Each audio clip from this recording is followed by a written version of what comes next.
दूसरिਆਂ ਤੇ ਵਿਸ਼ਵਾਸ ਨਾ ਰੱਖ ਕੇ ਆਪਣੇ ਆਪ ਤੇ ਵਿਸ਼ਵਾਸ ਰੱਖੋ। ਤੁਹਾਡਾ ਆਪਣੇ ਤੇ ਵਿਸ਼ਵਾਸ ਹੀ ਸਫਲਤਾ ਬਣੇਗਾ। स्वागत प्रोग्राम गल्लां ते गीत में हाँ वरुण कौर मान सारे दर्शकों नूं जी आया। ये सतना जिन्हां ने कईयां ने ना उन्हां नूं शेरे पंजाब भी कहा जाता है। पंजाब केसरी दे नाम नाल भी जानिया जाता है। मैं गल कर रही हाँ लाला लाजपत राय हुणां दी। आज़ादी दा अमृत महोत्सव मनाया जा रहा है ते उसी दे तहत असी अज गलबात करांगे लाला लाजपत राय हुणां दे जीवन दे नाल जुड़ियां बहुत सारियां गल्लां दे उत्ते। उन्हां दे विचार सानू बहुत सेध दिंदे ने। खास तौर ते सानू हर किताब दे विच इंटरनेट दे उत्ते जां साडे बजुर्गां दे कोलों वड्डियां दे कोलों अध्यापकां दे कोलों कोई ना कोई गल सुनन नूं मिल ही जांदी है जिस दे विच ओह कहिंदे ने लाला लाजपत राय हुणी ऐदां कहिंदे सी। साडे महान योधे जिन्हां ने सानू आज़ादी दा आनंद माणन दा मौका दिता। इस विषय के उत्ते गलबात करन दे लई अज साडे स्टूडियो दे विच पहुंचे ने प्रिंसीपल डॉक्टर राजीव दिओल जो कि प्रिंसीपल हन DAV कॉलेज फिलौर विखे। बहुत बहुत स्वागत है प्रोग्राम दे विच। जी आया नूं तुहाडा। लाला लाजपत राय जी उन्हां दा जीवन जानना पहला बहुत जरूरी हो जाता है तो शुरुआत करते हैं फिर उन्होंने जीवन तो ही। बिल्कुल जी। किसी भी देश की स्वतंत्रता का जो असी पिछोकड़ देखते हाँ तो सानू पता चलता है कि उस स्वतंत्रता की सानू एक बहुत बड़ी कीमत चुकानी पई है। तो जे मैं भारत के स्वतंत्रता अंदोलन की गल करा विशेषकर जे पंजाब की गल करिए तो पंजाब दे विच जिला मोगा के अंदर डुडिका पिंड दे विच लाला लाजपत राय का जन्म जड़ा है वो होया है। इस महान आत्मा का जन्म जड़ा है 28 जनवरी 1865 नूं एक पंजाबी अग्रवाल फैमिली दे विच जड़ा है वो होया है जी।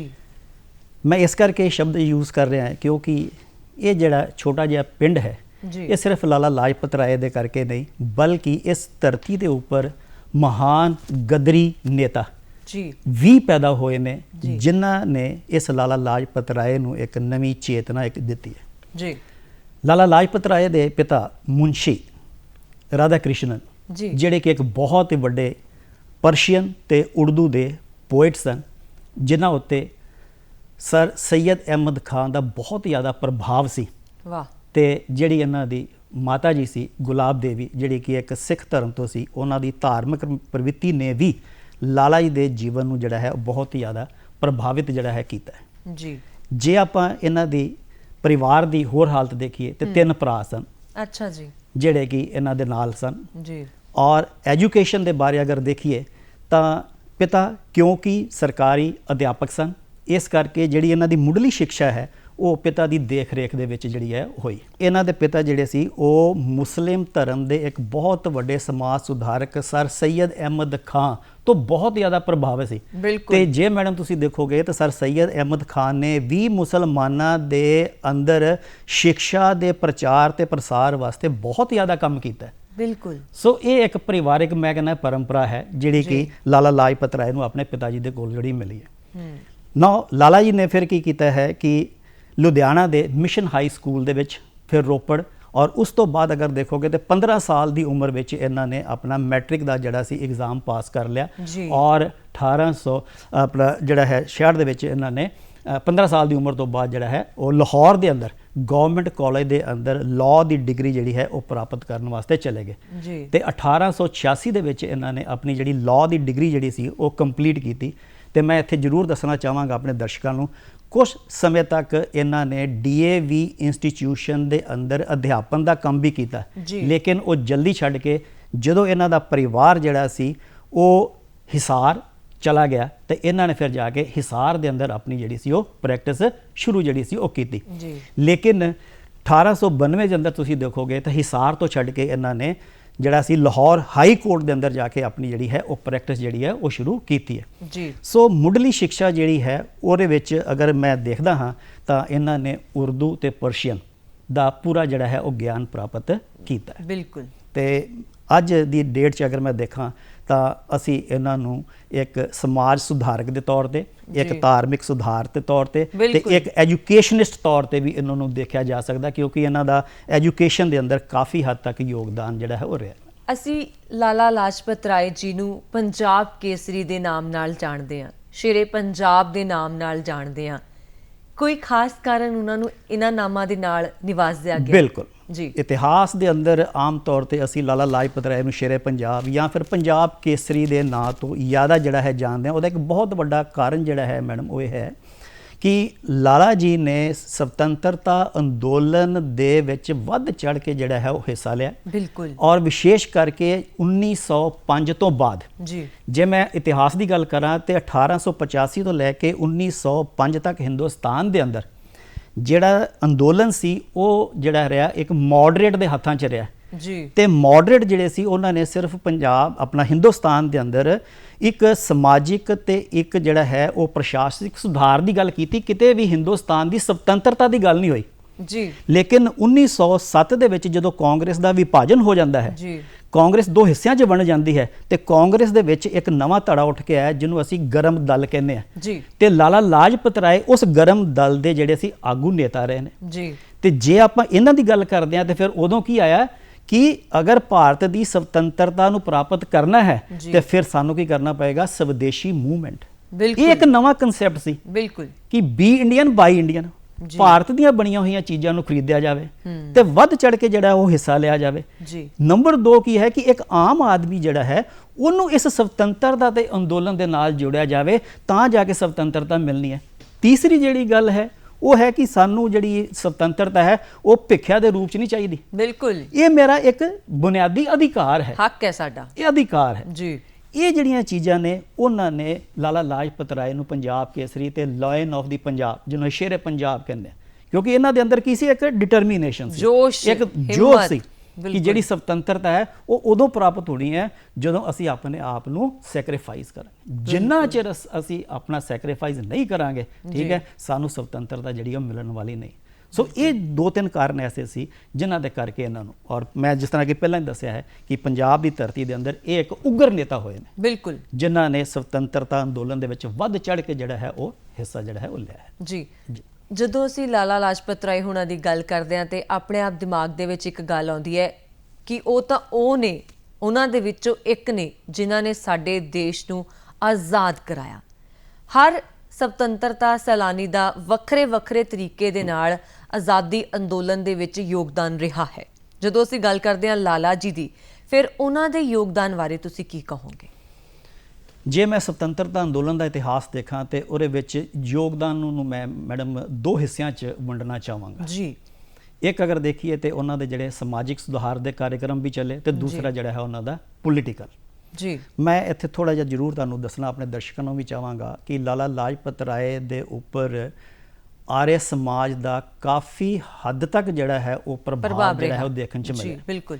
14 ਸਾਲ ਦੀ ਉਮਰ ਸੀ ਜਦੋਂ ਲਾਲਾ ਲਾਜਪਤ ਰਾਏ ਜਿਹੜੇ ਨੇ ਉਹ ਸਵਾਮੀ ਸਰਸਵਤੀ ਦਿਆਨੰਦ ਨੂੰ ਮਿਲਦੇ ਨੇ ਜੀ। ਤੇ ਸਵਾਮੀ ਸਰਸਵਤੀ ਦਿਆਨੰਦ ਉਸ ਸਮੇਂ ਆਰੀਆ ਸਮਾਜ ਦੇ ਇੱਕ ਬਹੁਤ ਵੱਡੇ ਆਗੂ ਹੋਏ ਸੀ, ਕਿਉਂਕਿ ਉਹਨਾਂ ਨੇ ਹਿੰਦੂ ਸਮਾਜ ਦੀਆਂ ਬੁਰਾਈਆਂ ਨੂੰ ਸਾਹਮਣੇ ਲਿਆਂਦਾ ਤੇ ਲੋਕਾਂ ਨੂੰ ਪ੍ਰੇਰਿਤ ਕੀਤਾ ਕਿ ਉਹ ਇਹਨਾਂ ਬੁਰਾਈਆਂ ਨੂੰ ਛੱਡ ਕੇ ਜਿਹੜਾ ਹੈ ਉਹ ਰਾਸ਼ਟਰਵਾਦ ਵੱਲ ਜਿਹੜਾ ਹੈ ਚੱਲਣ।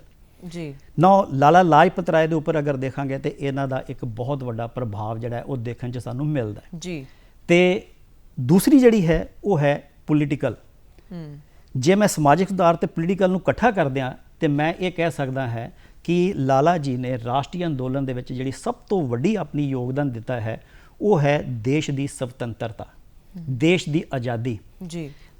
ਰਾਸ਼ਟਰਵਾਦ ਦੀ ਭਾਵਨਾ ਨੂੰ ਲੋਕਾਂ ਦੇ ਅੰਦਰ ਇੱਕ ਪੈਦਾ ਜਿਹੜਾ ਹੈ ਕਰਨਾ ਤੇ ਉਹਦੇ ਨਾਲ ਨਾਲ ਕੀ ਹੈ ਕਿ ਸਮਾਜ ਦੇ ਅੰਦਰ ਸੁਧਾਰ ਵੀ ਕਰਨਾ, ਕਿਉਂਕਿ ਉਸ ਸਮੇਂ 'ਚ ਜਿਹੜੇ ਸਾਡਾ ਹਿੰਦੂ ਸਮਾਜ ਸੀ, ਪਾਰਟਿਕੂਲਰਲੀ ਹਿੰਦੂ ਸਮਾਜ ਦੀ ਉਹ ਗੱਲ ਕਰਦੇ ਹੈ, ਉਹ ਕੁਰੀਤੀਆਂ ਤੇ ਬੁਰਾਈਆਂ ਦੇ ਵਿੱਚ ਜਿਹੜਾ ਸੀ ਉਹ ਫਸਿਆ ਹੋਇਆ ਸੀ।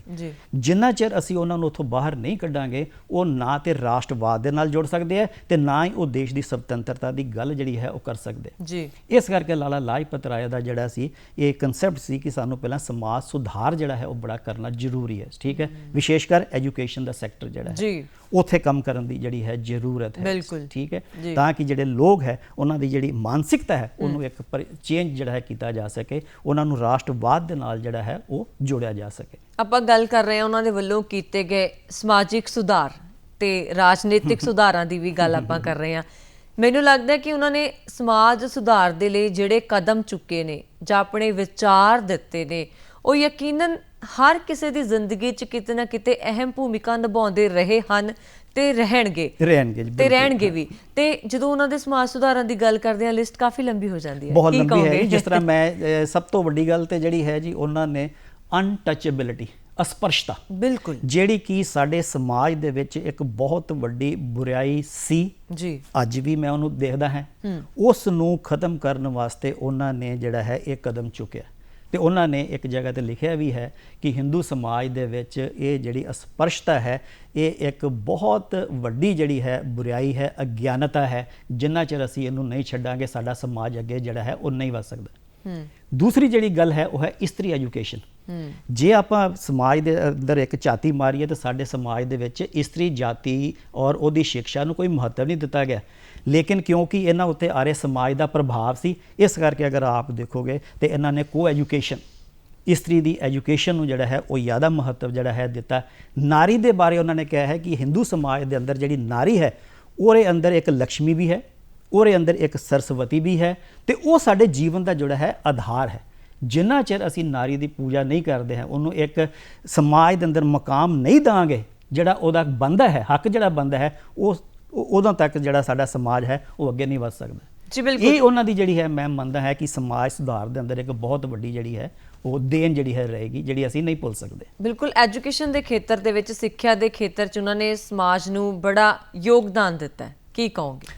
ਐਜੂਕੇਸ਼ਨ ਦੇ ਬਾਰੇ ਜਿਸ ਤਰ੍ਹਾਂ ਮੈਂ ਹੁਣੇ ਗੱਲ ਕਰ ਰਿਹਾ ਸੀ, ਉਹਨਾਂ ਨੇ ਇੱਕ ਬਹੁਤ ਵਧੀਆ ਕੋਟ ਦਿੱਤਾ ਹੈ ਜੀ ਕਿ ਜੇ ਕਿਤੇ ਮੈਨੂੰ ਮੌਕਾ ਮਿਲੇ ਤਾਂ ਮੈਂ ਹਿੰਦੁਸਤਾਨ ਦੇ ਜਿਹੜੇ ਸਮਾਚਾਰ ਪੱਤਰ ਹੈ ਜੀ ਉਹਨਾਂ ਉੱਤੇ ਇੱਕ ਬਹੁਤ ਵੱਡੀ ਔਰ ਬੋਲਡ ਸ਼ਬਦਾਂ ਦੇ ਉੱਪਰ ਲਾਈਨ ਲਿਖਣਾ ਚਾਹਾਂਗਾ। ਕਿਹੜੀ ਲਾਈਨ ਹੈ?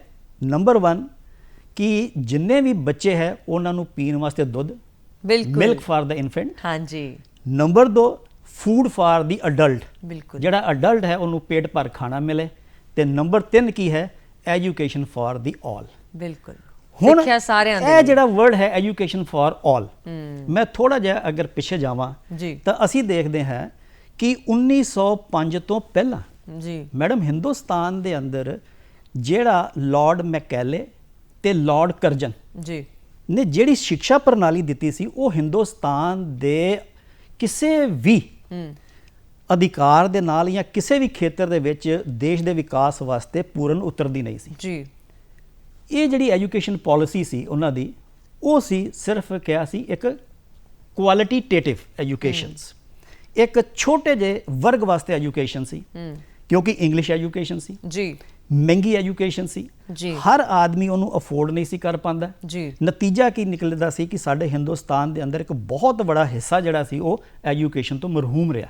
ਬਿਲਕੁਲ, ਲਾਲਾ ਜੀ ਨੇ ਇਹ ਰਿਅਲਾਈਜ਼ ਕੀਤਾ ਕਿ ਜੇ ਅਸੀਂ ਦੇਸ਼ ਦੀ ਆਜ਼ਾਦੀ ਪ੍ਰਾਪਤ ਕਰਨੀ ਹੈ, ਸੁਤੰਤਰਤਾ ਪ੍ਰਾਪਤ ਕਰਨੀ ਹੈ ਤਾਂ ਸਾਨੂੰ ਐਜੂਕੇਸ਼ਨ ਫਾਰ ਆਲ, ਸਾਰਿਆਂ ਵਾਸਤੇ ਦੇਣੀ ਪਏਗੀ। ਬਿਲਕੁਲ। ਨੰਬਰ 2 ਜਿਹੜੀ ਅੰਗਰੇਜ਼ੀ ਐਜੂਕੇਸ਼ਨ ਸੀ ਉਹ ਸਿਰਫ ਕੀ ਸੀ? ਇੱਕ ਵਾਈਟ ਕਾਲਰ ਜੌਬ ਜੀ। ਇਹ ਉਹਨਾਂ ਨੇ ਰਿਅਲਾਈਜ਼ ਕੀਤਾ ਕਿ ਜਿਹੜੀ ਹੁਣ ਐਜੂਕੇਸ਼ਨ ਹੋਣੀ ਚਾਹੀਦੀ ਹੈ ਉਹ ਫਿਰ ਕਾਹਦੀ ਹੋਣੀ ਚਾਹੀਦੀ ਹੈ? Economic development of the country. ਬਿਲਕੁਲ, ਇੱਕ ਐਸੀ ਐਜੂਕੇਸ਼ਨ ਦਿਓ ਜਿਹਦੇ ਨਾਲ ਦੇਸ਼ ਦਾ ਇੱਕ ਆਰਥਿਕ ਵਿਕਾਸ ਹੋ ਸਕੇ। ਬਿਲਕੁਲ। ਤੇ ਦੂਸਰੀ ਜਿਹੜੀ ਗੱਲ ਮੈਂ ਅੰਡਰਲਾਈਨ ਕਰਾਂਗਾ, ਆਪਣੇ ਦਰਸ਼ਕਾਂ ਨੂੰ ਦੱਸਾਂਗਾ, ਉਹ ਥੀ ਵੋਕੇਸ਼ਨਲ ਐਜੂਕੇਸ਼ਨ। ਬਿਲਕੁਲ, ਜਿੰਨਾ ਚਿਰ ਅਸੀਂ ਵੋਕੇਸ਼ਨਲ ਐਜੂਕੇਸ਼ਨ ਜਿਹੜੀ ਹੈ ਉਹ ਇੰਡੀਆ ਦੇ ਲੋਕਾਂ ਨੂੰ ਨਹੀਂ ਦਾਂਗੇ, ਲੋਕ ਆਪਣੇ ਪੈਰਾਂ ਦੇ ਉੱਪਰ ਕਦੇ ਵੀ ਨਹੀਂ ਖੜੇ ਹੋ ਪਾਵਾਂਗੇ ਤੇ ਨਾ ਹੀ ਜਿਹੜੀ ਸਾਡੀ ਬੇਰੋਜ਼ਗਾਰੀ ਦੀ ਸਮੱਸਿਆ ਹੈ ਉਹ ਦੂਰ ਹੋਏਗੀ। ਤੇ ਤੀਸਰਾ ਜਿਹੜਾ ਮੈਂ ਹੁਣ ਪਹਿਲਾਂ ਕਿਹਾ, ਐਜੂਕੇਸ਼ਨ ਜਿਹੜੀ ਹੈ ਉਹ ਇਸਤਰੀਆਂ ਵਾਸਤੇ। ਅਗਰ ਇੱਕ ਪਰਿਵਾਰ ਦੀ ਇਸਤਰੀ ਪੜ੍ਹਦੀ ਹੈ ਤੇਰਾ ਮਤਲਬ ਸਾਰਾ ਪਰਿਵਾਰ ਜਿਹੜਾ ਹੈ ਉਹ ਪੜ੍ਹ ਜਾਂਦਾ ਹੈ। ਬਿਲਕੁਲ ਜੀ।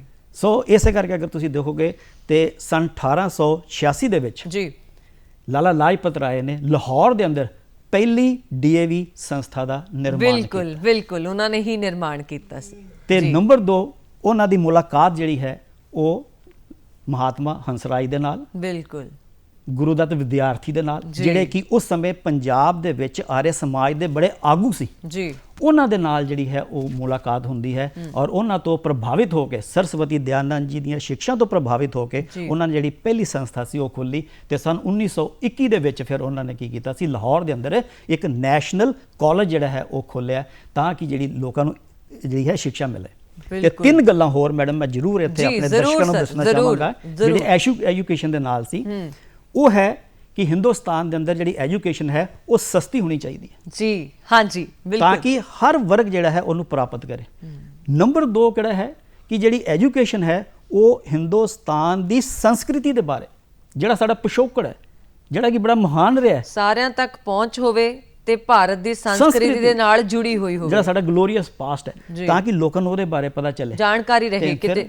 ਤੀਸਰੀ ਕਿਹੜੀ ਹੈ, ਮਾਂ ਬੋਲੀ, ਕਿਉਂਕਿ ਅੰਗਰੇਜ਼ੀ ਜਿਹੜੀ ਸੀ ਉਹ ਸਾਡੇ ਕੋਲ ਉਦੋਂ ਵਿਦੇਸ਼ੀ ਭਾਸ਼ਾ, ਹਰ ਆਦਮੀ ਉਸ ਨੂੰ ਨਹੀਂ ਸੀ ਜਾਣ ਸਕਦਾ। ਇਹ ਤਿੰਨ ਜਿਹੜੀਆਂ ਗੱਲਾਂ ਨੇ ਉਹ ਐਜੂਕੇਸ਼ਨ ਸੈਕਟਰ ਦੇ ਅੰਦਰ ਲਾਲਾ ਲਾਜਪਤ ਰਾਏ ਨੇ ਰਿਲਾਈਜ਼ ਕੀਤੀਆਂ ਕਿ ਜੇ ਅਸੀਂ ਸਮਾਜ ਨੂੰ ਅੱਗੇ ਵਧਾਉਣਾ ਚਾਹੁੰਦੇ ਹਾਂ ਤੇ ਸਾਨੂੰ ਐਜੂਕੇਸ਼ਨ ਨੂੰ ਸਸਤਾ ਕਰਨਾ ਪਏਗਾ, ਆਪਣੀ ਮਾਂ ਬੋਲੀ 'ਚ ਦੇਣਾ ਪਏਗਾ ਤੇ ਜਿਹੜੀ ਭਾਰਤ ਦੀ ਸਾਰੀ ਸੰਸਕ੍ਰਿਤੀ ਹੈ ਉਹਦੇ ਬਾਰੇ ਲੋਕਾਂ ਨੂੰ ਦੱਸਣਾ ਪਏਗਾ।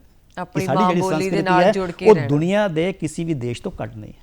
ਜੀ ਬਿਲਕੁਲ ਠੀਕ ਹੈ, ਕਿਉਂਕਿ ਆਪਣੀ ਮਾਂ ਬੋਲੀ ਹੀ ਇਨਸਾਨ ਨੂੰ ਤਰੱਕੀ ਕਰਾਉਂਦੀ ਹੈ। ਵਿਦੇਸ਼ੀ ਭਾਸ਼ਾਵਾਂ ਤਾਂ ਸਿਰਫ ਇੱਕ ਕਹਿ ਲਓ, ਆਪਾਂ ਕਹਿੰਦੇ ਨਾ ਬਿਜ਼ਨਸ ਪੁਆਇੰਟ ਆਫ ਵਿਊ, ਇੱਕ ਅੰਗਰੇਜ਼ੀ ਦਾ ਵਰਡ ਹੈ ਕਿ ਅਸੀਂ ਲੈਣ ਦੇਣ ਦੇ ਲਈ ਜਾਂ ਬਿਜ਼ਨਸ ਦੇ ਲਈ ਸਾਨੂੰ ਕਿਤੇ ਹੋਰ ਜਾਣਾ ਪੈਂਦਾ, ਕੰਮਕਾਰ ਦੇ ਲਈ ਅਸੀਂ ਵਿਦੇਸ਼ੀ ਭਾਸ਼ਾ ਦਾ ਪ੍ਰਯੋਗ ਕਰਦੇ ਹਾਂ। ਪਰ ਜਦੋਂ ਅਸੀਂ ਆਪਣੀ ਦਿਲ ਦੀਆਂ ਸਦਰਾਂ ਕਿਸੇ ਨਾਲ ਕਰਨੀਆਂ ਹੁੰਦੀਆਂ ਨੇ ਜਾਂ ਆਪਣੀਆਂ ਭਾਵਨਾਵਾਂ ਕਿਸੇ ਨਾਲ ਸਾਂਝੀਆਂ ਕਰਨੀਆਂ ਹੁੰਦੀਆਂ ਨੇ, ਫਿਰ ਮਾਂ ਬੋਲੀ ਤੋਂ ਉੱਤੇ ਕੋਈ ਵੀ ਚੀਜ਼ ਨਹੀਂ ਹੋ ਸਕਦੀ। ਆਪਾਂ ਗੱਲ ਕਰ ਰਹੇ ਹਾਂ ਅੱਜ ਲਾਲਾ ਲਾਜਪਤ ਰਾਏ ਜੀ ਦੀ।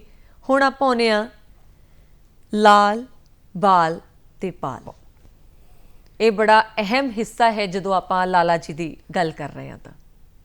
ਬਿਲਕੁਲ ਮੈਡਮ, ਤੁਸੀਂ ਠੀਕ ਆਖਿਆ ਹੈ। ਜਦੋਂ ਅਸੀਂ ਸੁਤੰਤਰਤਾ ਅੰਦੋਲਨ ਦੇ ਇਤਿਹਾਸ ਨੂੰ ਦੇਖਦੇ ਹਾਂ ਤਾਂ ਇਹ ਤਿਕੜੀ ਜਿਹੜੀ ਹੈ ਲਾਲ, ਬਾਲ ਤੇ ਪਾਲ, ਇਹ ਬੜੀ ਉੱਠ ਕੇ ਸਾਹਮਣੇ ਆਉਂਦੀ ਹੈ ਜੀ। ਮੈਂ ਹੁਣ ਇਹ ਗੱਲ ਕਰ ਰਿਹਾ ਸੀ ਕਿ 1885 ਤੋਂ ਲੈ ਕੇ 1905 ਤੱਕ ਜਿਹੜਾ ਸਾਡਾ ਇਤਿਹਾਸ ਹੈ ਸੁਤੰਤਰਤਾ ਦਾ, ਉਹਦੀ ਜਿਹੜੀ ਬਾਗਡੋਰ ਸੀ ਉਹ ਮੋਡਰੇਟ ਦੇ ਹੱਥ ਵਿੱਚ ਰਹੀ ਜੀ। ਲੇਕਿਨ 1907 ਦੇ ਵਿੱਚ ਜਦੋਂ ਕਾਂਗਰਸ ਦਾ ਵਿਭਾਜਨ ਹੁੰਦਾ ਹੈ ਤਾਂ ਇਹ ਤਿੰਨ ਜਿਹੜੇ ਉਗਰ ਰਾਸ਼ਟਰਵਾਦੀ ਨੇਤਾ ਸੀ ਉਹ ਸਾਹਮਣੇ ਉੱਠ ਕੇ ਆਏ ਜੀ। ਬਾਲ ਗੰਗਾਧਰ ਤਿਲਕ ਜੀ, ਜਿਹੜੇ ਕਿ ਮਹਾਰਾਸ਼ਟਰ ਤੋਂ ਸੀ ਤੇ ਜਿਨ੍ਹਾਂ ਨੂੰ ਉੱਥੇ ਲੋਕ ਮਾਨਯ ਤਿਲਕ ਦੇ ਨਾਂ ਤੇ ਜਾਣਿਆ ਜਾਂਦਾ ਸੀ ਜੀ। ਲੋਕ ਮਾਨਯ ਦਾ ਮਤਲਬ ਕੀ ਸੀ ਕਿ ਉਹ ਲੋਕਾਂ ਦੇ ਵਿੱਚ ਬਹੁਤ ਜ਼ਿਆਦਾ ਪ੍ਰਿਯ ਸੀ ਤੇ ਉਹ ਲੋਕ ਨੇਤਾ ਸੀ, ਉਹ ਲੋਕ ਨੇਤਾ ਸੀ। ਉਹ ਮਹਾਰਾਸ਼ਟਰ ਤੋਂ ਵਿੱਚ ਉੱਠ ਕੇ ਬਾਹਰ ਆਏ ਜੀ। ਦੂਜੇ ਪਾਸੇ ਮੈਂ ਦੇਖਾਂ ਤੇ ਬੰਗਾਲ ਦੀ ਧਰਤੀ ਦੇ ਉੱਤੇ ਜਿਹੜਾ ਸਾਡਾ ਰਾਸ਼ਟਰਵਾਦ ਸੀ ਉਹ ਸਭ ਤੋਂ ਜ਼ਿਆਦਾ ਉੱਭਰ ਕੇ ਸਾਹਮਣੇ ਆਇਆ ਤੇ ਉੱਥੇ ਬਿਪਨ ਚੰਦਰ ਪਾਲ ਜੀ, ਜਿਨ੍ਹਾਂ ਨੂੰ ਅਸੀਂ ਫਾਦਰ ਆਫ ਇੰਡੀਅਨ ਰਿਵਾਈਵਲਿਜ਼ਮ ਕਹਿੰਦੇ ਆ, ਰੈਵੋਲੂਸ਼ਨਰੀ ਕਹਿੰਦੇ ਆ, ਫਾਦਰ ਆਫ ਰੈਵੋਲੂਸ਼ਨ ਜਿਹੜੀ ਹੈ ਉਹ ਉੱਭਰ ਕੇ ਸਾਹਮਣੇ ਜਿਹੜੇ ਨੇ ਆਉਂਦੇ ਨੇ ਤੇ ਹਿੰਦੁਸਤਾਨ ਦੇ ਅੰਦਰ ਰਾਸ਼ਟਰਵਾਦ ਜਿਹੜਾ ਹੈ ਉਹ ਆਪਣੀ ਚਰਮ ਸੀਮਾ ਤੇ ਪਹੁੰਚਿਆ। ਤੇ ਤੀਸਰੇ ਪਾਸੇ ਪੰਜਾਬ ਦੀ ਧਰਤੀ ਦੇ ਪੰਜਾਬ ਦੇ ਸ਼ੇਰ, ਜਿਹਨੂੰ ਪੰਜਾਬ ਕੇਸਰੀ ਦੇ ਨਾਂ ਤੇ ਅਸੀਂ ਜਾਣਦੇ ਹਾਂ, ਲਾਲਾ ਲਾਜਪਤ ਰਾਏ, ਜਿਨ੍ਹਾਂ ਦੇ ਅੰਦਰ ਰਾਸ਼ਟਰਵਾਦ ਦੀ ਭਾਵਨਾ ਜਿਹੜੀ ਸੀ ਉਹ ਕੁੱਟ-ਕੁੱਟ ਕੇ ਭਰੀ ਹੋਈ ਸੀ। ਇਹ ਤਿੰਨ ਬੰਦੇ ਜਿਹੜੇ ਨੇ ਉਹ ਮਿਲ ਕੇ ਜਿਹੜੇ ਨੇ ਉਹ ਰਾਸ਼ਟਰੀ ਅੰਦੋਲਨ ਨੂੰ ਇੱਕ ਨਵੀਂ ਦਿਸ਼ਾ ਦਿੰਦੇ ਜੀ। ਮੈਂ ਇੱਥੇ ਜ਼ਰੂਰ ਦਰਸ਼ਕਾਂ ਨੂੰ ਦੱਸਣਾ ਚਾਹਾਂਗਾ ਕਿ ਤਿਲਕ ਉਹ ਆਦਮੀ ਸੀ, ਉਹ ਇੱਕ ਮਹਾਨ ਨੇਤਾ ਸੀ ਜਿਹਨੇ ਕਿਹਾ Swaraj is my birth right and I shell have it, ਅਰਥਾਤ ਆਜ਼ਾਦੀ ਜਿਹੜਾ ਹੈ ਉਹ ਮੇਰਾ ਇੱਕ ਜਨਮ ਸਿੱਧ ਅਧਿਕਾਰ ਹੈ ਤੇ ਮੈਂ ਇਸ ਨੂੰ ਪ੍ਰਾਪਤ ਕਰਕੇ ਜਿਹੜਾ ਹੈ ਉਹ ਰਹਾਂਗਾ ਜੀ। ਲਾਲਾ ਲਾਜਪਤ ਰਾਏ ਵੀ ਇਹੋ ਚਾਹੁੰਦੇ ਸੀ, ਕਿਉਂਕਿ 1905 ਤੱਕ ਦਾ ਇਤਿਹਾਸ ਅਗਰ ਦੇਖੀਏ ਤਾਂ ਸਿਰਫ ਜਿਹੜੇ ਸਾਡੇ ਮੋਡਰੇਟ ਨੇਤਾ ਸੀ ਉਹਨਾਂ ਨੇ ਕਿਤੇ ਵੀ ਆਜ਼ਾਦੀ ਦੀ ਗੱਲ ਨਹੀਂ ਕੀਤੀ ਹਿੰਦੁਸਤਾਨ ਦੇ ਅੰਦਰ ਜੀ। ਉਹ ਸਿਰਫ ਸਮਾਜਿਕ ਤੇ ਸਿਰਫ ਪ੍ਰਸ਼ਾਸਨਿਕ ਸੁਧਾਰਾਂ ਤੱਕ ਹੀ ਰਹੇ ਤੇ 1905 ਤੱਕ ਅਗਰ ਦੇਖੋਗੇ ਤਾਂ ਸਾਨੂੰ ਕੋਈ ਬਹੁਤ ਜ਼ਿਆਦਾ ਕੋਈ ਅੰਗਰੇਜ਼ਾਂ ਨੇ ਸੁਧਾਰ ਨਹੀਂ ਦਿੱਤਾ ਜੀ। ਇਸ ਕਰਕੇ ਜਿਹੜਾ ਸੀ ਕਿ ਇਹਨਾਂ ਲੋਕਾਂ ਦੇ ਅੰਦਰ ਸੀ ਇੱਕ ਡਿਮਾਂਡ ਸੀ ਕਿ ਸਾਨੂੰ ਕੀ ਚਾਹੀਦਾ ਹੈ, ਪੂਰਨ ਸਵਰਾਜ ਚਾਹੀਦਾ। ਸਵ ਰਾਜ ਮੀਨ ਕੀ ਹੈ, ਸੈਲਫ ਰੂਲ, ਅਰਥਾਤ ਹਿੰਦੁਸਤਾਨ ਦੇ ਜਿਹੜੇ ਲੋਕ ਨੇ ਉਹਨਾਂ ਦੇ ਅੰਦਰ ਇੰਨੀ ਸ਼ਕਤੀ ਹੈ ਕਿ ਉਹ ਆਪਣੇ ਉੱਪਰ ਖੁਦ ਰਾਜ ਕਰ ਸਕਦੇ ਹੈ, ਸਾਨੂੰ ਕਿਸੇ ਵਿਦੇਸ਼ੀ ਰਾਜ ਦੀ ਜ਼ਰੂਰਤ ਨਹੀਂ ਹੈ। ਲਾਲ, ਬਾਲ, ਪਾਲ ਤੋਂ ਬਾਅਦ ਫਿਰ ਪੂਰਨ ਸਵਰਾਜ। ਹਾਂ, ਫਿਰ ਜੀ। ਇਸ ਕਰਕੇ ਜਿਹੜਾ ਹੈ ਇਹ ਲਾਲ ਬਾਲ ਪਾਲ ਜਿਹੜਾ ਹੈ ਉਹ ਇਤਿਹਾਸ ਦੇ ਅੰਦਰ ਜਿਹੜਾ ਅਸੀਂ ਪੜ੍ਹਦੇ ਹਾਂ ਔਰ ਇਹਨਾਂ ਤਿੰਨਾਂ ਦੀ ਜਿਹੜੀ ਕੰਟਰੀਬਿਊਸ਼ਨ ਹੈ ਉਹ ਬਹੁਤ ਜ਼ਿਆਦਾ ਰਹੀ ਹੈ। ਔਰ ਇੱਕ ਚੀਜ਼ ਮੈਂ ਹੋਰ ਇੱਥੇ ਜ਼ਰੂਰ ਐਡ ਕਰਾਂਗਾ ਜੀ। ਕਿ ਤੁਸੀਂ ਅਗਰ ਦੇਖੋਗੇ 1919 ਤੱਕ ਜੀ ਇਹ ਜਿਹੜਾ ਸੁਤੰਤਰਤਾ ਅੰਦੋਲਨ ਦਾ ਇਤਿਹਾਸ ਸੀ ਜੀ। ਉਹ ਸਿਰਫ ਇੱਕ ਪਰਟੀਕੂਲਰ ਵਰਗ ਦੇ ਕੋਲ ਨਹੀਂ ਸੀ, ਬਲਕਿ ਇੱਕ ਜਨ ਅੰਦੋਲਨ ਬਣ ਚੁੱਕਿਆ ਸੀ। ਬਿਲਕੁਲ ਬਿਲकुल, ਕੋਈ ਇੱਕ ਸ਼ੱਕ ਨਹੀਂ। ਐਸਾ ਅੰਦੋਲਨ ਸੀ ਜਿਹਦੇ ਵਿੱਚ ਹਿੰਦੂ, ਮੁਸਲਿਮ, ਸਿੱਖ, ਈਸਾਈ, ਅਮੀਰ, ਗਰੀਬ, ਕਿਸਾਨ, ਪੂੰਜੀਪਤੀ, ਚਾਹੇ ਉਹ ਡਾਕਟਰ ਸੀ, ਚਾਹੇ ਉਹ ਇੰਜੀਨੀਅਰ ਸੀ, ਚਾਹੇ ਉਹ ਇਸਤਰੀ ਸੀ, ਚਾਹੇ ਉਹ ਘਰ ਕੰਮ ਕਰਦੀ ਸੀ ਜਾਂ ਬਾਹਰ ਕਰਦੀ ਸੀ, ਲਗਭਗ ਹਿੰਦੁਸਤਾਨ ਦਾ ਹਰ ਵਰਗ ਜਿਹੜਾ ਸੀ ਉਹ ਇਸ ਅੰਦੋਲਨ ਨਾਲ ਜੁੜ ਗਿਆ। ਹਿੰਦੁਸਤਾਨ ਦੀ ਏਕਤਾ ਜੁੜ ਗਈ। ਇੱਕ ਨਵੀਂ ਜਿਹੜੀ ਸੀ ਅੱਗ ਪੈਦਾ ਲੋਕਾਂ ਦੇ ਅੰਦਰ ਕਰ ਦਿੱਤੀ। ਸਵਦੇਸ਼ੀ ਜੀ। ਜਦੋਂ ਮੂਵਮੈਂਟ ਚੱਲੀ, ਠੀਕ ਹੈ, ਤੇ ਲੋਕਾਂ ਨੇ ਜਿਹੜੀਆਂ ਵਿਦੇਸ਼ੀ ਚੀਜ਼ਾਂ ਸੀ ਉਹਨਾਂ ਦਾ ਬਹਿਸ਼ਕਾਰ ਕਰ ਦਿੱਤਾ। ਨੈਸ਼ਨਲ ਐਜੂਕੇਸ਼ਨ ਦੀ ਆਪਾਂ ਹੁਣੇ ਗੱਲ ਕੀਤੀ ਹੈ, ਲੋਕਾਂ ਨੇ ਅੰਗਰੇਜ਼ੀ ਸਕੂਲ ਛੱਡ ਕੇ, ਕਾਲਜ ਛੱਡ ਕੇ ਜਿਹੜਾ ਸੀ ਉਹ ਹਿੰਦੁਸਤਾਨੀ ਸਕੂਲ ਜਿਹੜੇ ਸੀ ਉਹਨਾਂ ਦੇ ਅੰਦਰ ਪ੍ਰਵੇਸ਼ ਜਿਹੜਾ ਸੀ ਕੀਤਾ। ਵਾਹ। ਸੈਕਰੀਫਾਈਸ ਜਿਹੜਾ ਕਿ ਲਾਲਾ ਲਾਜਪਤ ਰਾਏ ਚਾਹੁੰਦੇ ਸੀ ਕਿ ਅਗਰ ਸੁਤੰਤਰਤਾ ਪ੍ਰਾਪਤ ਕਰਨੀ ਹੈ ਤੇ ਉਹ ਆਪਣੇ ਸਰੀਰ ਨੂੰ ਹੋ ਸਕਦਾ ਕਸ਼ਟ ਦੇਣਾ ਪਵੇ, ਮੀਨਸ ਕਿ ਜੇਲ੍ਹ ਵੀ ਜਾਣਾ ਪਏਗਾ। ਜੀ। ਹਜ਼ਾਰ ਲੋਕੀ ਜਿਹੜੇ ਉਹ ਸੁਤੰਤਰਤਾ ਵਾਸਤੇ ਜਿਹੜੇ ਸੀ ਉਹ ਜੇਲ੍ਹ ਜਾਣ ਵਾਸਤੇ ਤਿਆਰ ਬੈਠੇ ਸੀ ਔਰ ਗਏ ਵੀ। ਬਿਲਕੁਲ। ਜਦ ਅੱਜ ਅਸੀਂ ਆਨੰਦ ਮਾਣ ਰਹੇ ਹਾਂ, ਜੀ। ਅੱਜ ਅਸੀਂ ਆਪਣੇ ਦੇਸ਼ ਦੀ 75ਵੀਂ ਜਿਹੜੀ ਹੈ ਉਹ ਆਜ਼ਾਦੀ ਦੀ ਸਾਲਗਿਰਾ ਜਿਹੜੀ ਮਨਾ ਰਹੇ ਹਾਂ, ਇਹ ਜਿਹੜੀ ਆਜ਼ਾਦੀ ਅੱਜ ਮਿਲੀ ਹੈ, ਖੁੱਲੀ ਹਵਾ ਜਿਹੜੀ ਮਿਲੀ ਹੈ, ਇਹ ਉਹਨਾਂ ਦਾ ਸਦਕਾ ਹੈ। ਬਿਲਕੁਲ ਸਹੀ ਗੱਲ ਹੈ ਕਿ ਅਸੀਂ ਆਜ਼ਾਦੀ ਦਾ ਆਨੰਦ ਮਾਣ ਰਹੇ ਹਾਂ ਤੇ ਹੁਣ ਅਸੀਂ ਆਨੰਦ ਮਾਣਦੇ ਹਾਂ ਇੱਕ ਦੇਸ਼ ਭਗਤੀ ਦੇ ਗੀਤ ਦਾ। ਪ੍ਰੋਗਰਾਮ ਗੱਲਾਂ ਤੇ ਗੀਤ ਦੇ ਵਿੱਚ ਹੱਲੇ ਹੋਰ ਵੀ ਬਹੁਤ ਸਾਰੀਆਂ ਗੱਲਾਂ ਬਾਤਾਂ ਆਪਾਂ ਲਾਲਾ ਲਾਜਪਤ ਰਾਏ ਜੀ ਦੇ ਜੀਵਨ ਦੇ ਨਾਲ ਜੁੜੀਆਂ ਕਰਾਂਗੇ।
ਪ੍ਰੋਗਰਾਮ ਗੱਲਾਂ ਤੇ ਗੀਤ ਆਜ਼ਾਦੀ ਦਾ ਅੰਮ੍ਰਿਤ ਮਹੋਤਸਵ ਅਸੀਂ ਮਨਾ ਰਹੇ ਹਾਂ ਤੇ ਉਸੇ ਦਰਮਿਆਨ ਅਸੀਂ ਅੱਜ ਗੱਲਬਾਤ ਕਰ ਰਹੇ ਹਾਂ ਲਾਲਾ ਲਾਜਪਤ ਰਾਏ ਜੀ ਦੇ ਜੀਵਨ ਦੇ ਨਾਲ ਜੁੜੀਆਂ ਬਹੁਤ ਸਾਰੀਆਂ ਗੱਲਾਂ ਦੇ ਉੱਤੇ। ਤੇ ਪ੍ਰੋਗਰਾਮ ਗੱਲਾਂ ਤੇ ਗੀਤ ਦੇ ਵਿੱਚ ਸਾਡੇ ਨਾਲ ਅੱਜ ਬਣੇ ਹੋਏ ਨੇ ਪ੍ਰਿੰਸੀਪਲ ਡਾਕਟਰ ਰਾਜੀਵ ਦਿਓਲ ਜੀ।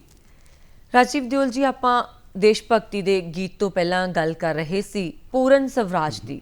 ਮੈਂ ਇਸ ਵਿਸ਼ੇ ਬਾਰੇ ਥੋੜਾ ਹੋਰ ਜਾਣਨਾ ਚਾਹਾਂਗੀ ਤੇ ਥੋੜਾ ਹੋਰ ਇਸ ਦੀ ਡੂੰਘਾਈ ਬਾਰੇ ਦੱਸੋ। ਪੂਰਨ ਸਵਰਾਜ ਦਾ ਜਿਹੜਾ ਆਈਡੀਆ ਸੀ ਉਹ ਤਿਲਕ ਦਾ ਸੀ ਮੈਡਮ ਜੀ। ਤਿਲਕ, ਜਿਸ ਤਰ੍ਹਾਂ ਕਿ ਮੈਂ ਦੱਸ ਚੁੱਕਾ ਹੈ, ਮਹਾਰਾਸ਼ਟਰ ਦੀ ਧਰਤੀ ਤੋਂ ਇੱਕ ਉਗਰ ਰਾਸ਼ਟਰਵਾਦੀ ਜੀ, ਇੱਕ ਐਸੇ ਰਾਸ਼ਟਰਵਾਦੀ ਜਿਨ੍ਹਾਂ ਦੇ ਅੰਦਰ ਦੇਸ਼ ਭਗਤੀ ਦਾ ਜਜ਼ਬਾ ਜਿਹੜਾ ਸੀ ਉਹ ਕੁੱਟ-ਕੁੱਟ ਕੇ ਭਰਿਆ ਹੋਇਆ ਸੀ ਜੀ। ਉਹਨਾਂ ਦਾ ਇਹ ਮੰਨਣਾ ਸੀ ਕਿ ਜਿਹੜਾ ਸਵਰਾਜ ਹੈ ਇਹ ਮੇਰਾ ਇੱਕ ਜਨਮਸਿੱਧ ਅਧਿਕਾਰ ਹੈ ਜੀ। ਸਵਰਾਜ ਮੀਨਸ ਆਪਣੇ ਉੱਪਰ ਖੁਦ ਰਾਜ ਕਰਨਾ। ਬਿਲਕੁਲ। ਉਹਨਾਂ ਦਾ ਇਹ ਮੰਨਣਾ ਸੀ ਕਿ ਹਿੰਦੁਸਤਾਨ ਦੇ ਜਿਹੜੇ ਲੋਕ ਨੇ ਉਹਨਾਂ ਦੇ ਅੰਦਰ ਇੰਨੀ ਸ਼ਕਤੀ ਹੈ, ਉਹਨਾਂ ਦੇ ਅੰਦਰ ਇੰਨੀ ਕਾਬਿਲਤਾ ਹੈ ਕਿ ਉਹ ਆਪਣੇ ਦੇਸ਼ ਨੂੰ ਖੁਦ ਸੰਭਾਲ ਸਕਦੇ ਨੇ। ਸਾਨੂੰ ਕਿਸੇ ਵਿਦੇਸ਼ੀ ਸ਼ਾਸਕਾਂ ਦੀ ਜ਼ਰੂਰਤ ਨਹੀਂ ਹੈ, ਕਿਉਂਕਿ ਅਸੀਂ ਇੱਕ ਲੰਬੇ ਸਮੇਂ ਤੱਕ ਪਹਿਲਾਂ ਈਸਟ ਇੰਡੀਆ ਕੰਪਨੀ ਤੇ ਫਿਰ ਜਿਹੜਾ ਹੈ ਉਹ ਬ੍ਰਿਟਿਸ਼ ਪਾਰਲੀਮੈਂਟ ਦੇ ਅਧੀਨ ਜਿਹੜੇ ਉਹ ਰਹਿ ਚੁੱਕੇ ਜੀ। ਇਹ ਜਿਹੜੀ ਗੁਲਾਮੀ ਦੀ ਜੰਜੀਰਾਂ ਸੀ ਉਹਨੂੰ ਤੋੜਨ ਦਾ ਇੱਕ ਨਵਾਂ ਜਜ਼ਬਾ ਜਿਹੜਾ ਸੀ ਉਹ ਪੈਦਾ ਹੋ ਰਿਹਾ ਸੀ ਹਿੰਦੁਸਤਾਨ ਦੇ ਅੰਦਰ। ਜੀ। ਨੰਬਰ 2, ਜਿੱਦਾਂ ਕਿ ਅਸੀਂ ਪਹਿਲਾਂ ਗੱਲਬਾਤ ਕੀਤੀ ਹੈ ਕਿ 1907 ਤੱਕ ਸਾਨੂੰ ਕੋਈ ਅੰਗਰੇਜ਼ਾਂ ਨੇ ਹਿੰਦੁਸਤਾਨ ਦੇ ਅੰਦਰ ਕੋਈ ਬਹੁਤ ਜ਼ਿਆਦਾ ਸਮਾਜਿਕ ਜਾਂ ਪ੍ਰਸ਼ਾਸਨਿਕ ਸੁਧਾਰ ਵੀ ਨਹੀਂ ਦਿੱਤੇ ਸੀ, ਜਿਹਦੇ ਕਰਕੇ ਕੀ ਸੀ ਕਿ ਲੋਕਾਂ ਦੇ ਅੰਦਰ ਇੱਕ ਅਸੰਤੋਸ਼ ਦੀ ਭਾਵਨਾ ਜਿਹੜੀ ਸੀ ਪੈਦਾ ਹੋ ਰਹੀ ਸੀ। ਜੀ। ਇਸ ਕਰਕੇ ਇਹ ਜਿਹੜਾ ਪੂਰਨ ਸਵਰਾਜ ਜਿਹੜਾ ਹੈ ਉਹਦਾ ਜਿਹੜਾ ਹੈ ਉਹ ਉਦੇਸ਼ ਜਿਹੜਾ ਸੀ ਉਹ ਸਾਹਮਣੇ ਆਇਆ। ਤੇ ਲਾਲਾ ਲਾਜਪਤ ਰਾਏ ਜਿਹੜੇ ਕਿ ਸ਼ੇਰੇ ਪੰਜਾਬ ਜਾਂ ਪੰਜਾਬ ਕੇਸਰੀ ਸੀ, ਉਹਨਾਂ ਦੇ ਅੰਦਰ ਵੀ ਸੀ ਰਾਸ਼ਟਰਵਾਦ ਦੀ ਭਾਵਨਾ ਸੀ ਕਿ ਇਹ ਜਿਹੜਾ ਰਾਸ਼ਟਰ ਹੈ, ਜਿਹੜਾ ਹਿੰਦੁਸਤਾਨ ਹੈ, ਇਹ ਮੇਰੀ ਮਾਤਰ ਭੂਮੀ ਹੈ। ਜੀ। ਜਿੰਨਾ ਚਿਰ ਇਹਨੂੰ ਜੰਜੀਰਾਂ ਤੋਂ ਅਸੀਂ ਤੋੜਾਂਗੇ ਨਹੀਂ, ਇਹਨਾਂ ਨੂੰ ਅਲੱਗ ਨਹੀਂ ਕਰਾਂਗੇ, ਉਹਨਾਂ ਚਿਰ ਅਸੀਂ ਸੁਤੰਤਰਤਾ ਨੂੰ ਨਹੀਂ ਮੰਨ ਸਕਦੇ। ਇਸ ਕਰਕੇ ਕੀ ਹੈ ਕਿ ਸਾਨੂੰ ਜਿਹੜਾ ਹੈ ਇਹਨੂੰ ਸੁਤੰਤਰ ਕਰਾਉਣਾ ਪਏਗਾ। ਜੀ। ਲੇਕਿਨ ਕਿੱਦਾਂ ਕਰਾਉਣਾ ਪਏਗਾ? ਹੁਣ ਇਸ ਉੱਤੇ ਜਿਹੜਾ ਸੀ ਉਹ ਰਾਸ਼ਟਰਵਾਦੀ ਜਿਹੜੇ ਨੇ ਉਹ ਦੋ ਹਿੱਸਿਆਂ 'ਚ ਵੰਡਦੇ ਮੈਡਮ। ਜੀ। ਇੱਕ ਉਹ ਸੀ ਜਿਹੜੇ ਕਿ ਰਾਜਨੀਤਿਕ ਸੰਘਰਸ਼ ਦਾ ਰਸਤਾ ਅਪਣਾਉਣਾ ਚਾਹੁੰਦੇ ਸੀ ਜੀ। ਤੇ ਦੂਸਰੇ ਉਹ ਸੀ ਜਿਹੜੇ ਰੈਵੋਲੂਸ਼ਨਰੀ ਕ੍ਰਾਂਤੀਕਾਰੀ, ਜਿਨ੍ਹਾਂ ਵਿੱਚ ਭਗਤ ਸਿੰਘ ਜੈਸੇ ਆਦਮੀ ਜਾਂ ਫਿਰ ਕਿਹਾ ਜੀ ਕਿ ਲਾਲਾ ਹਰਦਿਆਲ ਜਾਂ ਫਿਰ ਕਿਹਾ ਜੀ ਕਿ ਚੰਦਰਸ਼ੇਖਰ ਆਜ਼ਾਦ ਜੈਸੇ, ਵੀਰ ਸਰਵਾਰਕਰ ਬੰਧੂ ਜੈਸੇ। ਜੀ। ਰਾਸ਼ਟਰਵਾਦੀਆਂ ਨੂੰ ਅਸੀਂ ਦੋ ਹਿੱਸਿਆਂ 'ਚ ਵੰਡ ਦਿੰਦੇ ਹਾਂ। ਜੀ। ਲਾਲਾ ਲਾਜਪਤ ਰਾਏ, ਤਿਲਕ ਤੇ ਬਾਲ, ਜਿਹੜੀ ਤਿਕੜੀ ਮੈਂ ਹੁਣੇ ਗੱਲ ਕੀਤੀ ਲਾਲ ਬਾਲ ਪਾਲ, ਇਹਨਾਂ ਦਾ ਵਿਚਾਰ ਸੀ ਕਿ ਹਿੰਦੁਸਤਾਨ ਅਗਰ ਅਸੀਂ ਪੂਰਨ ਸੁਤੰਤਰਤਾ ਪ੍ਰਾਪਤ ਕਰਨੀ ਹੈ ਜਾਂ ਪੂਰਨ ਸਵਰਾਜ ਕਰਨਾ ਹੈ ਤੇ ਸਾਨੂੰ ਰਾਜਨੀਤਿਕ ਸੰਘਰਸ਼ ਦਾ ਰਸਤਾ ਅਪਣਾਉਣਾ ਪਏਗਾ। ਕ੍ਰਾਂਤੀਕਾਰੀ ਤਰੀਕਿਆਂ ਦੀ ਗੱਲ ਨਹੀਂ ਕਰ ਰਹੇ, ਬਿਲਕੁਲ, ਜਿਹਦੇ ਵਿੱਚ ਕੀ ਹੈ ਸਵਦੇਸ਼ੀ, ਜੀ, ਕਿ ਜਿੰਨੀਆਂ ਵੀ ਵਿਦੇਸ਼ੀ ਵਸਤੂਆਂ ਉਹਨਾਂ ਦਾ ਤਿਆਗ ਕਰ ਦਿਓ। ਬਿਲਕੁਲ। ਨੈਸ਼ਨਲ ਐਜੂਕੇਸ਼ਨ ਜੀ। ਉਹਦਾ ਜਿਹੜਾ ਹੈ ਉਹ ਅਪਣਾਓ। ਤੇ ਤੀਸਰਾ ਜਿਹੜਾ ਹੈ ਉਹ ਫਿਰ ਕਿਹਾ ਹੈ ਕਿ ਜਿਹੜਾ ਸਾਨੂੰ ਅਗਰ ਸੈਕਰੀਫਾਈਸ ਵੀ ਕਰਨਾ ਪੈਂਦਾ ਹੈ ਤੇ ਅਸੀਂ ਉਹਨੂੰ ਸੈਕਰੀਫਾਈਸ ਵੀ ਕਰਾਂਗੇ, ਕਿਉਂਕਿ ਮੈਡਮ ਬੜੀ ਸਿੱਧੀ ਜਿਹੜੀ ਗੱਲ ਹੈ ਕਿ we people have to pay the price for the liberty. ਬਿਲਕੁਲ। ਕਿਸੇ ਵੀ ਸਮਾਜ ਦੀ, ਕਿਸੇ ਵੀ ਦੇਸ਼ ਦੀ ਸੁਤੰਤਰਤਾ ਦਾ ਇਤਿਹਾਸ ਉਠਾ ਕੇ ਦੇਖੋ, ਉਹ ਸਮਾਜ ਨੇ ਹਮੇਸ਼ਾ ਆਤਮ ਬਲੀਦਾਨ ਦਿੱਤਾ ਹੈ। ਬਿਲਕੁਲ। ਉਸ ਨੂੰ ਇੱਕ ਬਹੁਤ ਵੱਡੀ ਕੀਮਤ ਜਿਹੜੀ ਹੈ ਚੁਕਾਣੀ ਪੈਂਦੀ ਹੈ, ਔਰ ਇਹ ਕੀਮਤ ਸਾਡੇ ਜਿਹੜੇ ਨੇ ਉਗਰ ਨੇਤਾ ਉਹਨਾਂ ਨੇ ਚੁਕਾਈ ਹੈ। ਜੀ। ਇਸ ਦੇਸ਼ ਦੀ ਸੁਤੰਤਰਤਾ ਵਾਸਤੇ, ਪੂਰਨ ਸਵਰਾਜ ਵਾਸਤੇ ਉਹਨਾਂ ਨੇ ਆਤਮ ਬਲੀਦਾਨ ਦਿੱਤੇ ਹੈ, ਆਤਮ ਕਸ਼ਟ ਕਈ ਸਾਲ ਜਿਹੜੇ ਜੇਲ੍ਹਾਂ ਦੇ ਅੰਦਰ ਸੜੇ ਨੇ, ਠੀਕ ਹੈ, ਜਿਵੇਂ ਲਾਲਾ ਲਾਜਪਤ ਰਾਏ ਨੇ, ਉਹਨਾਂ ਨੂੰ ਤਾਂ ਦੇਸ਼ ਜੇਲ੍ਹ ਵੀ ਨਿਕਾਲਾ ਹੋਈ, ਗਿਆ, ਜੇਲ੍ਹ ਵੀ ਗਏ ਨੇ, ਠੀਕ ਹੈ, ਬਾਹਰ ਵੀ ਗਏ ਨੇ, ਪਰ ਠੀਕ ਹੈ। ਜਨਤਾ ਦੇ ਨਾਲ ਲਾਲਾ ਜੀ ਦਾ ਪਿਆਰ ਇੰਨਾ ਹੋ ਗਿਆ ਸੀ, ਇੱਕ ਵਾਰੀ ਉਹ ਜੇਲ੍ਹ ਜਾਂਦੇ ਨੇ ਤੇ ਉਹਨਾਂ ਨੂੰ ਜੇਲ੍ਹ ਤੋਂ ਛੁਡਾਉਣ ਦੇ ਲਈ ਅੰਦੋਲਨ ਹੋ ਜਾਂਦੇ ਨੇ ਕਿ ਉਹਨਾਂ ਨੂੰ ਜੇਲ੍ਹ ਤੋਂ ਛੱਡੋ। ਤੁਸੀਂ ਇਹ ਦੇਖੋਗੇ ਅਮਰੀਕਾ ਦੇ ਵਿੱਚ ਉਹਨਾਂ ਨੇ ਜਾ ਕੇ ਉੱਥੇ ਆਵਾਜ਼ ਚੁੱਕੀ ਤਾਂ ਕਿ ਇੰਟਰਨੈਸ਼ਨਲ ਲੈਵਲ ਤੇ ਉੱਪਰ ਹਿੰਦੁਸਤਾਨ ਦੀ ਸੁਤੰਤਰਤਾ ਨੂੰ ਪ੍ਰਾਪਤ ਕਰਨ ਵਾਸਤੇ ਇੱਕ ਜਨ ਸਮੂਹ ਬਣਾਇਆ ਜਾਵੇ, ਇੱਕ ਇੰਟਰਨੈਸ਼ਨਲ ਆਵਾਜ਼ ਨੂੰ ਜਿਹੜਾ ਹੈ ਪੈਦਾ ਕੀਤਾ ਜਾਏ, ਕਿਉਂਕਿ ਇਹ ਸਾਡਾ, ਜਿਸ ਤਰ੍ਹਾਂ ਮੈਂ ਦੱਸ ਚੁੱਕਾ ਹੈ, ਕਿ ਸਾਡਾ ਇੱਕ ਜਨਮਸਿੱਧ ਅਧਿਕਾਰ ਹੈ। ਜੀ। ਜੇ ਸੁਤੰਤਰ ਹੈ ਤਾਂ ਸਾਰਾ ਸਮਾਜ ਹੈ, ਜੇ ਸੁਤੰਤਰ ਹੀ ਨਹੀਂ ਤਾਂ ਸਮਾਜ ਕਿੱਥੇ ਜਿੰਦਾ ਰਹੇਗਾ। ਜੀ। ਸੋ ਇਸ ਕਰਕੇ ਉਹਨਾਂ ਨੇ ਜਿਹੜਾ ਹੈ ਪੂਰਨ ਸਵਰਾਜ ਦੇ ਉੱਪਰ ਜਿਹੜਾ ਹੈ ਉਹ ਬਲ ਦਿੱਤਾ ਹੈ ਕਿ ਸਾਨੂੰ ਪੂਰਨ ਆਜ਼ਾਦੀ, ਚਾਹੇ ਉਹ ਸਮਾਜਿਕ ਜੀਵਨ ਹੈ, ਚਾਹੇ ਉਹ ਸਾਡਾ ਰਾਜਨੀਤਿਕ ਹੈ, ਜੀ, ਤੇ ਚਾਹੇ ਉਹ ਕਹਿ ਜੀ ਕਿ ਆਰਥਿਕ ਹੈ, ਹਰ ਜਗ੍ਹਾ ਤੇ ਅਗਰ ਆਜ਼ਾਦੀ ਹੈ ਤੇ ਅਸੀਂ ਅੱਗੇ ਵਧ ਸਕਦੇ। ਉਹਨਾਂ ਨੇ ਜੀਵਨ ਦੇ ਨਾਲ ਜੁੜੇ ਹੋਏ ਜਿੰਨੇ ਵੀ ਅਹਿਮ ਖੇਤਰ ਨੇ, ਹਰ ਖੇਤਰ ਨੂੰ ਧਿਆਨ ਦੇ ਨਾਲ ਦੇਖਿਆ, ਜਾਂਚਿਆ, ਪਰਖਿਆ, ਫਿਰ ਉਹਦੇ ਨਾਲ ਸੰਬੰਧਿਤ ਗੱਲਾਂ ਵੀ ਕੀਤੀਆਂ ਤੇ ਕੰਮ ਵੀ ਕੀਤੇ। ਹਸਪੀਟਲ ਵੀ ਉਹਨਾਂ ਨੇ ਬਣਾਇਆ। ਹਾਂ, ਹਸਪੀਟਲ ਦੀ ਗੱਲ ਜਿਹੜੀ ਹੈ ਮੈਡਮ, ਮੈਂ ਜ਼ਰੂਰ ਦਰਸ਼ਕਾਂ ਨੂੰ ਦੱਸਣਾ ਚਾਹਾਂਗਾ ਕਿ ਉਹਨਾਂ ਦੀ ਜਿਹੜੀ ਮਦਰ ਸੀ, ਮਾਤਾ, ਠੀਕ ਹੈ, ਉਹਨਾਂ ਦਾ ਦੇਹਾਂਤ ਜਦੋਂ ਹੋ ਗਿਆ ਤਾਂ ਫਿਰ 1927 ਦੇ ਵਿੱਚ ਉਹਨਾਂ ਨੇ ਇੱਕ ਟਰਸਟ ਬਣਾਇਆ ਸੀ ਜੀ ਆਪਣੀ ਮਾਂ ਦੇ ਨਾਂ ਦੇ ਉੱਪਰ, ਠੀਕ ਹੈ। ਔਰ 1930-31 ਦੇ ਵਿੱਚ ਲਾਹੌਰ ਦੇ ਅੰਦਰ ਜੀ ਫਿਰੋਜ਼ਪੁਰ ਰੋਡ ਹੈ ਜੀ ਉੱਥੇ, ਜੀ ਜੀ ਜੀ ਉੱਥੇ 40 ਏਕੜ ਜ਼ਮੀਨ ਪਲੱਸ 10 ਏਕੜ ਦਾ ਜਿਹੜਾ ਸੀ ਉਹ ਖੱਤਾ ਆਪਣਾ ਸਰਕਾਰ ਨੇ ਜਿਹੜਾ ਸੀ ਦਿੱਤਾ। 50 ਏਕੜ ਦੇ ਵਿੱਚ ਉਹਨਾਂ ਨੇ ਇੱਕ ਗੁਲਾਬ ਦੇਵੀ ਹਸਪੀਟਲ ਜਿਹੜਾ ਹੈ ਬਣਾਇਆ ਹੈ ਜੀ।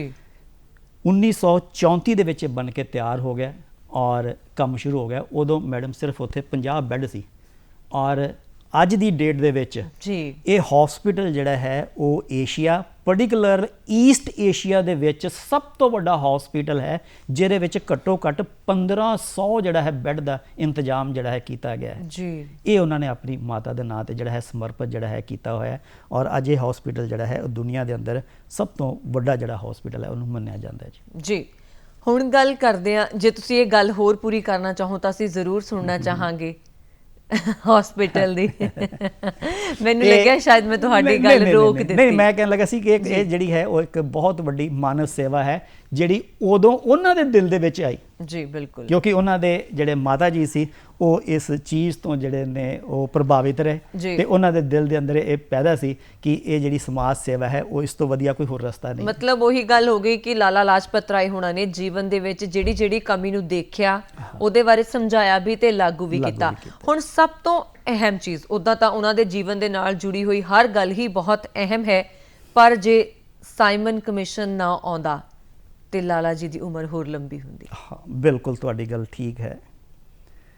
ਸਾਈਮਨ ਕਮਿਸ਼ਨ ਹਿੰਦੁਸਤਾਨ ਦੀ ਇਤਿਹਾਸ ਦੇ ਅੰਦਰ ਇੱਕ ਦੁਖਦ ਘਟਨਾ ਨੂੰ ਮੈਂ ਉਸ ਨਜ਼ਰ ਨਾਲ ਦੇਖਦਾ ਜੀ। ਸਨ 1919 ਦੇ ਵਿੱਚ ਜੀ ਬ੍ਰਿਟਿਸ਼ ਗਵਰਨਮੈਂਟ ਨੇ ਇੱਕ ਕਾਨੂੰਨ ਪਾਸ ਕੀਤਾ, ਗਵਰਨਮੈਂਟ ਆਫ ਇੰਡੀਆ ਐਕਟ 1919 ਜੀ। ਇਹ ਐਕਟ ਜਿਹੜਾ ਹੈ ਉਹ ਸਾਡੇ ਰਾਜਨੀਤਿਕ ਇਤਿਹਾਸ ਦੇ ਅੰਦਰ ਇੱਕ ਮੀਲ ਪੱਥਰ ਹੈ। ਇਸ ਐਕਟ ਦੇ ਦੌਰਾਨ ਹਿੰਦੁਸਤਾਨ ਦੇ ਅੰਦਰ ਪ੍ਰਾਂਤਾਂ ਦੇ ਵਿੱਚ ਇੱਕ ਡਾਰਕੀ ਸਿਸਟਮ ਨੂੰ ਲਾਗੂ ਕੀਤਾ ਜਾਣਾ ਸੀ ਜੀ। ਨੰਬਰ 2, ਇਸ ਐਕਟ ਦੇ ਵਿੱਚ ਇੱਕ ਵਿਵਸਥਾ ਕੀਤੀ ਗਈ ਕਿ 10 ਸਾਲ ਦੇ ਬਾਅਦ, ਮਤਲਬ 1929 ਦੇ ਵਿੱਚ ਹਿੰਦੁਸਤਾਨ ਦੇ ਅੰਦਰ ਇੱਕ ਕਮਿਸ਼ਨ ਜਾਵੇਗਾ ਜਿਹੜਾ ਕਿ ਇਸ ਡਾਰਕੀ ਸਿਸਟਮ ਦਾ ਅਧਿਐਨ ਕਰੇਗਾ ਜੀ, ਉਹਦੀਆਂ ਕਮੀਆਂ ਪੇਸ਼ੀਆਂ ਜਿਹੜੀਆਂ ਉਹ ਸਰਕਾਰ ਨੂੰ ਪੇਸ਼ ਕਰੇਗਾ ਜੀ। ਲੇਕਿਨ ਅੰਗਰੇਜ਼ੀ ਸਰਕਾਰ ਨੇ 1 ਸਾਲ ਪਹਿਲਾਂ ਹੀ ਅਰਥਾਤ 1928 ਦੇ ਵਿੱਚ ਇੱਕ ਕਮਿਸ਼ਨ ਜਿਹੜਾ ਸੀ ਬਣਾ ਦਿੱਤਾ ਜਿਸ ਨੂੰ ਭਾਰਤ ਦੇ ਅੰਦਰ ਭੇਜਣਾ ਸੀ ਕਿ ਉਹ ਇਹ ਦੇਖ ਕੇ ਆਵੇ ਕਿ ਪ੍ਰਾਂਤਾਂ ਦੇ ਅੰਦਰ ਜਿਹੜਾ ਡਾਰਕੀ ਸਿਸਟਮ ਹੈ ਕੀ ਉਹ ਸਫਲਤਾਪੂਰਵਕ ਕੰਮ ਕਰ ਰਿਹਾ ਜਾਂ ਨਹੀਂ ਜੀ। ਸਰ ਜੌਨ ਸਾਈਮਨ ਉਸ ਕਮਿਸ਼ਨ ਦੇ ਜਿਹੜੇ ਸੀ ਉਹ ਮੁਖੀਆ ਬਣਾਤੇ ਗਏ। ਨੰਬਰ 2, ਅੰਗਰੇਜ਼ੀ ਸਰਕਾਰ ਨੇ ਇਸ ਕਮਿਸ਼ਨ ਦੇ ਵਿੱਚ 7 ਜਿਹੜੇ ਮੈਂਬਰ ਸੀ ਉਹ ਅੰਗਰੇਜ਼ ਰੱਖ ਦਿੱਤੇ ਜੀ ਤੇ ਕਿਸੇ ਵੀ ਭਾਰਤੀ ਨੂੰ ਇਸ ਕਮਿਸ਼ਨ ਦੇ ਵਿੱਚ ਸ਼ਾਮਿਲ ਨਹੀਂ ਕੀਤਾ ਗਿਆ।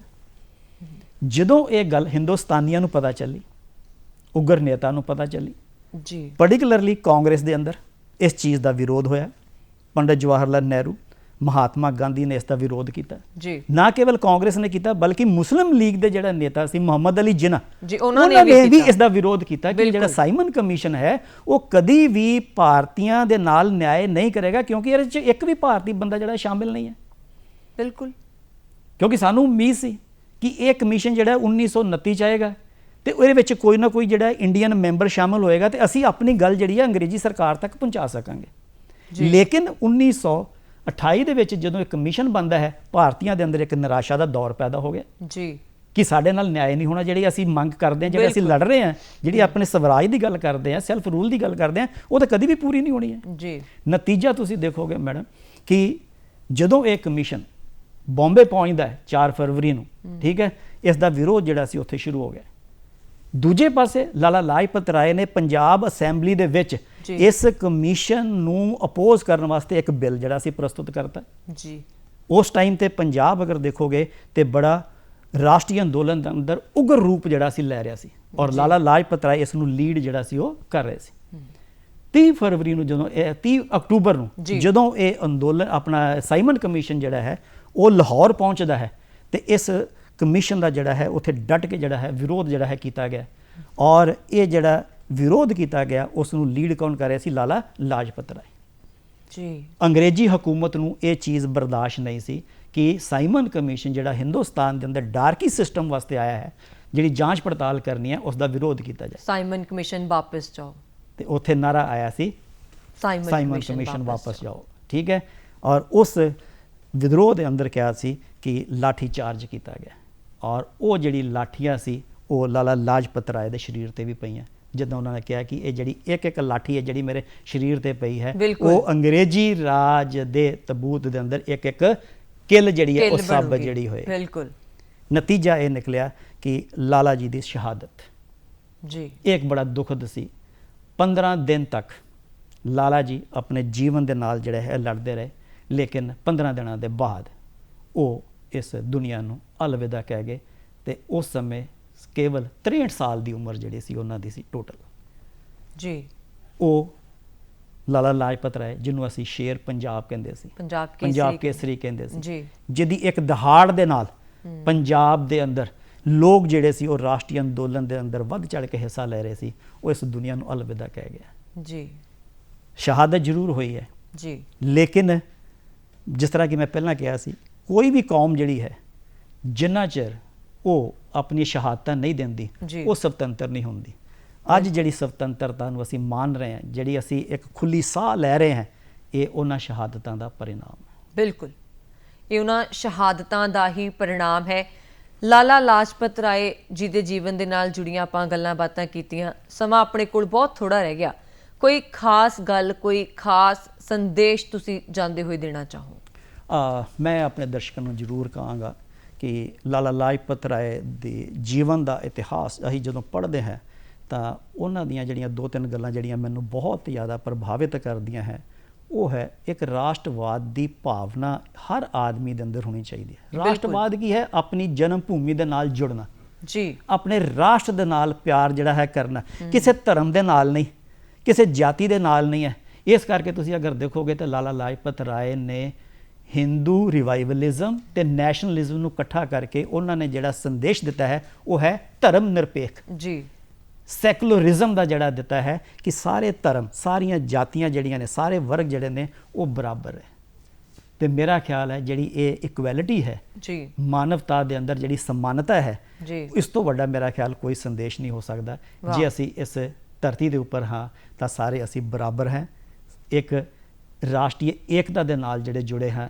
ਅਗਰ ਦੇਸ਼ ਹੈ ਤੇ ਅਸੀਂ ਹੈ, ਜੇ ਦੇਸ਼ ਨਹੀਂ ਤੇ ਅਸੀਂ ਵੀ ਨਹੀਂ। ਬਿਲਕੁਲ ਸਹੀ ਗੱਲ ਹੈ। ਉਹਨਾਂ ਨੇ ਕਿਹਾ ਸੀਗਾ ਕਿ ਜਿਹੜੀ ਅਸਫਲਤਾ ਹੈ ਕਦੇ ਕਦੇ ਉਹ ਬੜੀ ਜ਼ਰੂਰੀ ਹੋ ਜਾਂਦੀ ਹੈ ਜਿੱਤ ਦੇ ਰਾਹ ਤੱਕ ਪਹੁੰਚਣ ਦੇ ਲਈ। ਸੋ ਤੁਸੀਂ ਸਾਡੇ ਪ੍ਰੋਗਰਾਮ ਦੇ ਵਿੱਚ ਆਏ, ਤੁਹਾਡਾ ਬਹੁਤ ਬਹੁਤ ਸ਼ੁਕਰੀਆ ਪ੍ਰਿੰਸੀਪਲ ਜੀ, ਤੇ ਸਾਡੇ ਦਰਸ਼ਕਾਂ ਦਾ ਵੀ ਸ਼ੁਕਰੀਆ।